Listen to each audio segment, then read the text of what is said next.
Ini keluarganya terganggu, ya. Apa itu? Dia kan sahabat beliau, sahabat Anda. Dia terganggu keluarganya karena masalah ini. Iya. Kalau Ya dia kan? terganggu, saya lebih terganggu, Pak. Ya semua terganggu Error untuk ini. ada lah. Gitu. Karena Jadi kalau terganggu karena Anda yang buat itu. Karena Anda yang buat. Oke. Jadi Terakhir, itu udah sekali terakhir. lagi Silakan. gini. Karena dari tadi Pak Widodo belum bicara dan beliau yang paling sering disebut sebenarnya dalam acara hari ini, saya ingin memberikan kesempatan pada Pak Wid. Pak Wid, apa yang Anda ingin sampaikan terkait dengan penyebutan nama Anda di berbagai media yang kemudian Anda tampil hari ini pertama kali eksklusif? Apakah Anda ingin melakukan gugatan, Anda merasa dirugikan, dan lain sebagainya? Silakan, saya berikan kesempatan.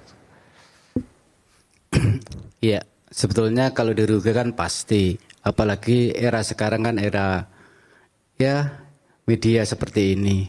Keluarga saya, orang sekeliling saya pasti saya setiap hari ada telepon, ada WhatsApp 10, harus saya menjelaskan apakah saya apa segala macam.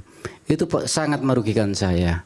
Dan bagi teman saya yang istilahnya nggak suka sama saya, pasti juga ikut-ikut memfitnah saya kan seperti itu. Jadi ya terus terang kalau dibilang merugikan, sangat merugikan. Bentar, saya tanya, karena yang pertama kali tadi Pak Betor mengatakan informasi Pak Wid itu dari Pak Denny. Anda berseberangan dengan Pak Denny? Tidak. Oke. Ya perlu saya luruskan juga. Saya kenal Pak Denny itu ketika yang pertama itu saya dikenalkan Pak Pras dulu. Setelah itu saya suruh berkantor tiap hari di situ. Kebetulan ruangan Pak Denny istirahat, Pak Denny ke sekretariatan. Kalau dalam hal ini Pak Betor mengutip dari Pak Denny, artinya Pak Denny memfitnah Anda dong?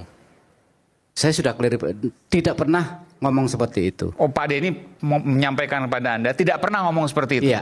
Artinya dalam hal ini Anda mencurigai Pak Betor yang berbohong? Ya itu media yang bicara begitu. Oke, baik. Bukan saya. Silakan. Ada yang ingin disampaikan lagi Pak terakhir? Ya saya hanya sederhana aja. Jadi janganlah korban, cukup saya aja. Jangan yang lain kalau nggak ada bukti, nggak ada saksi yang nggak bisa terverifikasi, gitu loh. Jadi kalau hanya katanya, ya tolonglah gitu loh. Jangan ke yang lain, dampaknya luar biasa. Kalau orang sakit cepat mati kan gitu loh. Ya. Itu maksud saya. Jadi kalau memang saya harus sebetulnya kalau saya sih tenang-tenang aja karena saya merasa nggak melakukan segala sesuatunya, saya anteng-anteng aja. Tapi media termasuk di podcast siapa Abraham Samad apa semua itu memojokkan saya. Akhirnya saya mau nggak mau harus Tampil. klarifikasi kan. Dan tampil pertama kali di iNews. Terima kasih Ya. Pak Widodo. Terima kasih. Tadi disebutkan Pak Denny sudah memberikan klarifikasi ke Pak Widodo sendiri yang menyebutkan Pak Denny bahwa ke Pak Betor ya bahwa ijazah Pak Jokowi dibeli di Pasar Pramuka dan salah satu aktor utama dan bahkan yang paling utama adalah Pak Widodo. Tadi Pak Widodo sudah menanyakan ke Pak Denny tidak pernah menyampaikan itu. Apakah pertanyaan saya sekaligus closing statement? Pak Betor punya bukti bahwa Pak Denny menyampaikan itu kepada Pak Betor? Jadi kan gini, saya kan tadi di awal tidak paham ini kan. Nah ini kan udah jelas ini udah alibi ini. Bentar. Udah jelas Jangan ini, dipotong Pak dulu, alibi. Mas. Tadi kan sudah disampaikan udah Pak Widodo, terus mengadu framing lagi. Nah kemarin sebelumnya acara Sekalian closing statement ya? Pak Widodo. Sekalian closing statement Nah nih. sekarang udah bilang lagi atas pernyataan Pak Widodo, dibilang lagi jangan bangun ini terus lah Pak. Iya, jadi kita ini supaya masyarakat juga ada pencerahan, Bapak jangan pelin-pelan. Ini udah kayak omon-omon ini gini nih. Oke. Silakan Pak Betor. Hah? Bener dia. Jangan Pak. Bang Betor, saya mau nanya Bang Betor. Bang Betor ini dalam kondisi sadar kan baru habis bangun tidur kan? Sadar kan ini? Ah iya, itu aja sih. Mau menanya. Jadi gini Pak Betor, pertanyaan saya begini. Apakah Pakai mic, Pak Betor. Pak Betor punya bukti bahwa Pak Denny mengatakan itu? Karena itu pasti akan ditanyakan. Pakai ini Pak, ini Pak. Pastilah kan kalau kita nggak berani, kalau kita nggak punya data yang begitu, kita nggak berani dong mengangkat itu dalam satu. Oke. Nggak mungkin dong. Setua saya, masa saya mempermasalahkan diri saya. Ya. Saya mendapatkan nama-nama dari Solo itu kan jelas. Pertemuan antara tim Solo sama tim DKI kan jelas. Problemnya jelas. Problemnya di Solo dipindahin ke Jakarta jelas. Semuanya jelas. Pelakunya sudah ada lagi Pak Paiman. Kan sudah jelas. Jadi dari A sampai Z apa yang saya sampaikan jelas. Selesai. Oke. Dan seketika itu dimintai buktinya, Bapak punya satu persatu.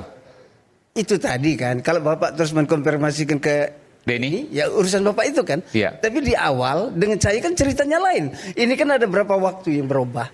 Oke. Semua orang kan berubah pada waktu entah apa tekanannya atau apa isinya kita nggak tahu. Pak Denny itu cerita Tapi ke Bapak dari tahun berapa? pertama saya berani mengungkapkan itu karena saya punya data. Pak- Saya berani mengungkapkan. Pak Denny itu cerita ke itu Mana tahun berapa? datanya Pak Mentor? Ini kan ada Pak Mana Widodo. datanya? Tunjukkan dulu datanya, Pak selesai. Adi Habis. Wijanto sudah mengklarifikasi. Ya, tunjukkan dulu Saudara datanya, jangan Bang membuat Mentor. framing setiap hari berubah-ubah.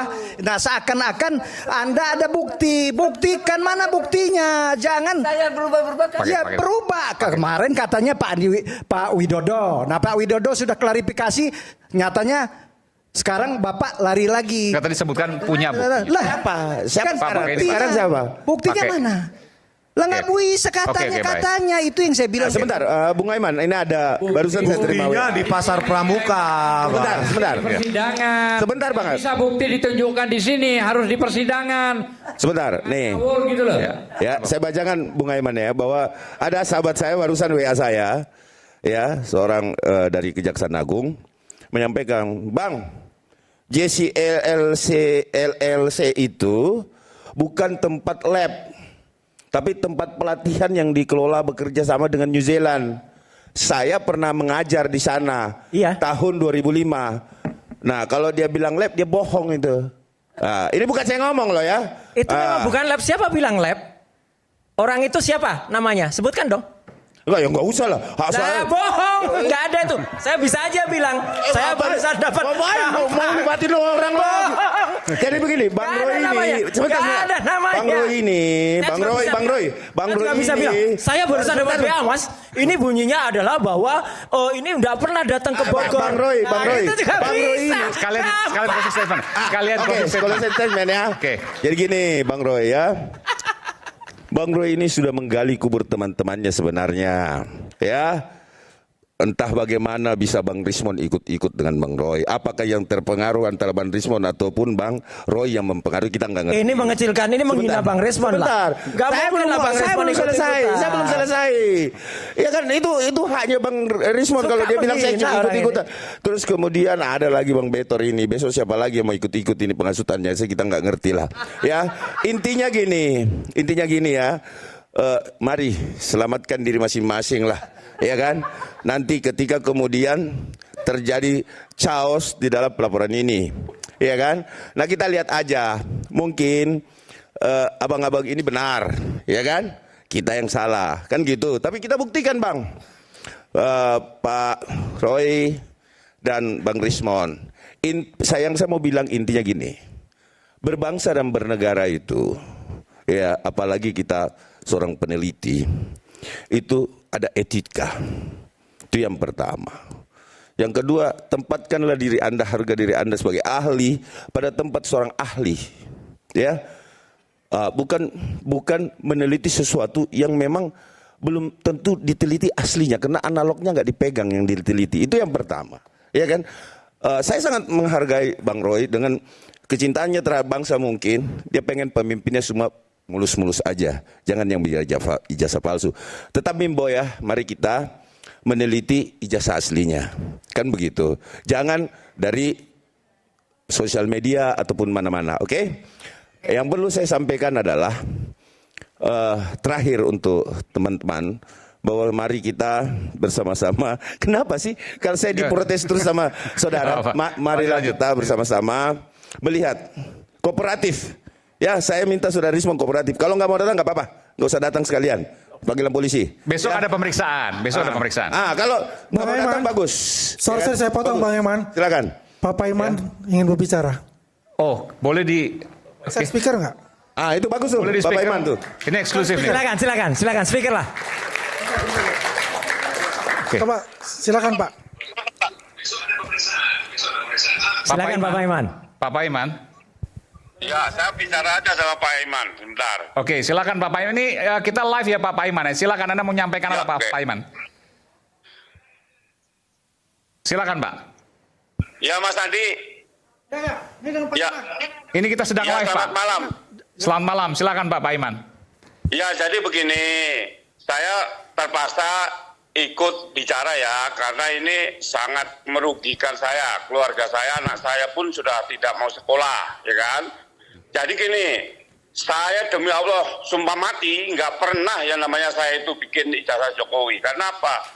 Saya hidup selalu jujur. Saya itu orang kecil dari SMP, kemudian berjuang. Kalau saya nggak hidup benar, saya nggak mungkin dapat keberkahan sampai sekarang. Jadi gini, sekarang buktikan aja kalau memang saya dituduh, siapa yang bilang, terus kemudian ijazahnya bentuk yang dipalsukan seperti apa, dan siapa yang mengatakan saya di Matraman itu sampai 2017.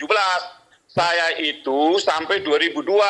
2003 saya itu sudah jadi Kaprodi. 2017 saya Direktur Pasca dan PLT Rektor. Jadi nggak mungkin lah saya itu membuat hal-hal seperti ini.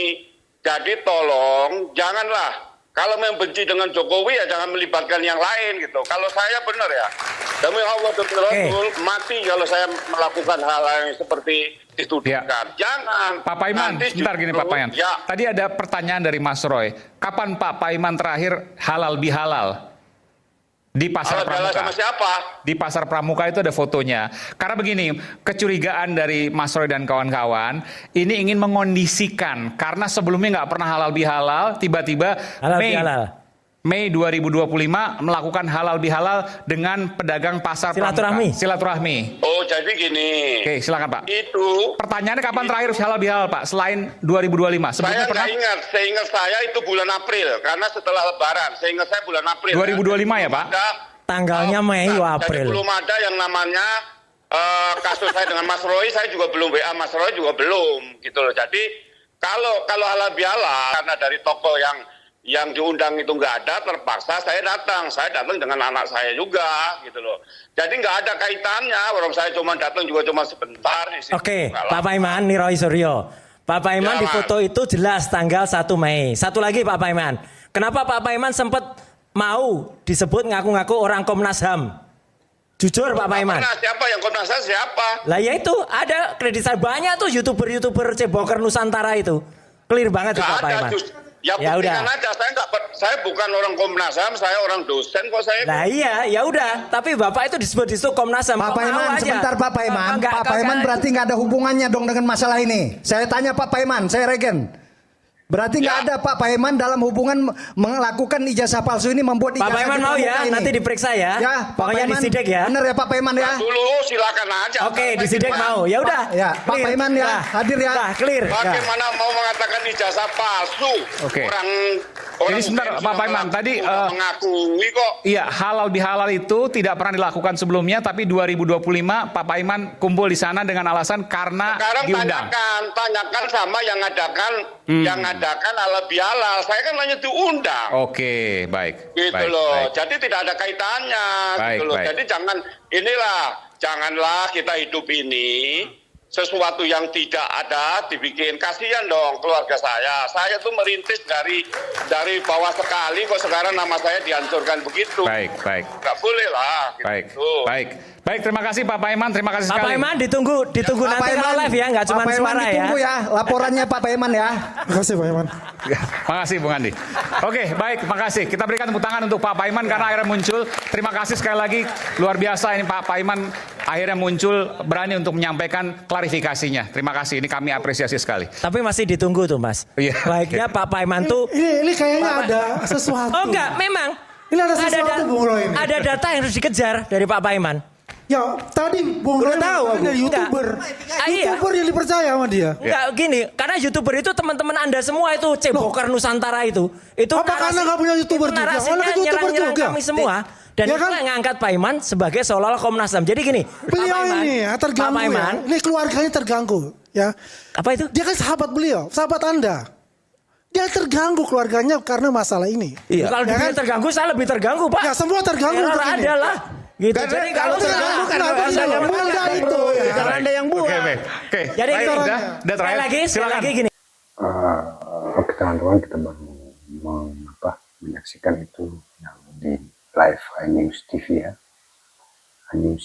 Jadi teman-teman cukup menarik apa yang sudah disampaikan, terlebih itu Pak Paiman ya, yang sering disebut-sebut oleh Pak Roy Suryo, muncul di tengah-tengah live ya, walaupun melalui via telepon, tapi cukup membantu menyampaikan sebuah statement dan merasa keberatan keluarganya terganggu. Jadi teman-teman yang lain juga, kita juga dalam mencerna ini informasi, jangan sampai merugikan orang lain. Dan apabila juga membagikan sebuah informasi, jangan sampai merugikan orang lain. Seperti yang sudah dilakukan oleh Mas Roy dan kawan-kawan, itu sudah merugikan orang banyak, terutama ya Pak Jokowinya sendiri, terus itu Pak Paiman, dan ada lagi Pak yang tadi ini Pak Joko ya, Pak Widodo ya, yang satu ini. Terus teman-teman tadi dari yang saya perhatikan, pihak itu dari Roy hanya mengada-ngada saja, saya perhatikan mengada-ngada, baik dari Pak Bitor itu kalau ditanya tentang apa yang dia utarakan dari statementnya, sebetulnya saya lihat hanya mengada-ngada memang ya, seperti yang sudah diungkapkan tadi Mas Apip ya, yang dari tim Pradi Bersatu ya. Jadi teman-teman, mudah-mudahan kasus ini cepat selesai dan ada kejelasan kepada masyarakat, karena masyarakat menunggu hasil dari kasus ini. Bukan berarti masyarakat ingin supaya ijazah Pak Jokowi ditunjukkan, ya bukan, tetapi masyarakat itu menginginkan kejelasan tentang kasus ini. Apakah memang Mas Roy dan teman-teman ini memfitnah Pak Jokowi, atau Pak Jokowinya yang memasukkan. Tapi kalau pemahaman saya sebagai orang awam, tidak mungkin Pak Jokowi memalsukan. Ya, kenapa? Karena saya lihat tadi dari keterangan dari awal, saya lihat Pak Jokowi itu mulai berdikari di politik itu tahun 2001 ya, sebagai wali kota, ya, kalau nggak salah ya. Jadi cukup lama. Jadi Pak Jokowi pada saat itu hanya orang biasa, ya, di tahun 2001. Jadi tidak ada, saya rasa, untuk melakukan hal pemalsuan kayaknya itu kita sanksikan. Jadi oleh sebab itu teman-teman, semoga video ini bermanfaat dan cukup menarik untuk disaksikan ini. Masih ada video berikutnya nanti akan saya share teman-teman. Demikian saja, salam persaudaraan.